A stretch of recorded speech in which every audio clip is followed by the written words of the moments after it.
Sceptre TV app is one of the best apps that you can download for your TV. Well, in today's tech video, I'm going to show you 3 different ways of how to install Sceptre TV app on your Sceptre Smart TV.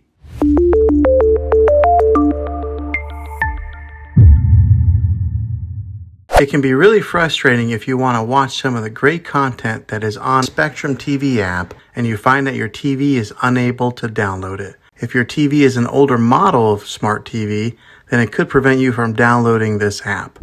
So the way that I'm going to show you how to install Sceptre TV app will be able to work on any model of TV on any year of TV. You just have to have an HDMI port on your TV to plug into. I recommend getting a Roku stick or an Amazon Fire Stick. Both of these media streaming players have the capability of download Sceptre TV app. You then use a Roku or Fire Stick as your main streaming player, which bypasses the operating system on your TV. If you want to spend a little more and get a more robust device that gives you a few more options, then take a look at the Apple TV 4K. All these devices plug into the HDMI port on your TV, no matter how old it is, no matter what model it is. I've had great luck with all these streaming players, and I'll put links in the description down below of where you can get one of them. Well, hopefully this video was helpful for you. If it was, go ahead and click a thumbs up on it. Go ahead and subscribe to my channel. I make tech videos all the time, and I would love to have you back in the next one. Take care.